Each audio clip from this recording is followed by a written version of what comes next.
Timothée 2 et 3 dit ceci, cela est bon et agréable devant Dieu, notre Créateur, notre Sauveur, qui veut que tous les hommes soient sauvés et parviennent à la connaissance de la vérité. Dieu veut sauver tout le monde. Amen. Dieu veut sauver. Et je suis de ceux qui croient que peu importe ce qui se passe sur la terre, Dieu va quand même sauver les âmes. Je peux dire Amen à cela.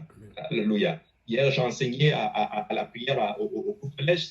Le Seigneur m'a conduit dans Genèse 26. La Bible dit que pendant la famine, Isaac a semé et il a récolté 100 fois plus. Et je suis convaincu que même s'il confine, même si nous avons un couvre-feu et tout, si nous semons quand même la parole de Dieu, nous pouvons récolter au centuple. Nous pouvons récolter plus d'âmes, alléluia, que même quand on n'était pas confiné. Le premier confinement, Dieu a fait tellement de grandes choses qui montrent que c'est vraiment lui qui est vraiment à l'œuvre.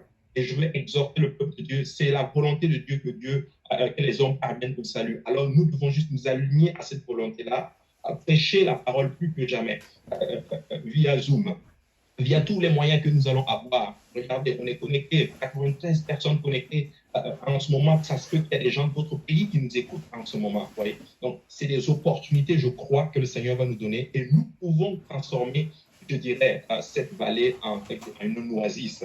Amen. 2 Pierre 3, 9 dit ceci, le Seigneur ne tarde pas dans l'accomplissement de la promesse, comme quelques-uns le croient, mais il use de patience envers vous, ne voulant qu'aucun ne périsse, mais voulant que tous arrivent à la repentance. C'est la volonté de Dieu que nous arrivions tous à la repentance. Voilà pourquoi il est venu. Voilà pourquoi il est descendu. Voilà pourquoi il s'est fait chair. Il est venu sur la terre et il a donné sa vie. Pourquoi? Parce que sa volonté, c'est que tous arrivent à la repentance.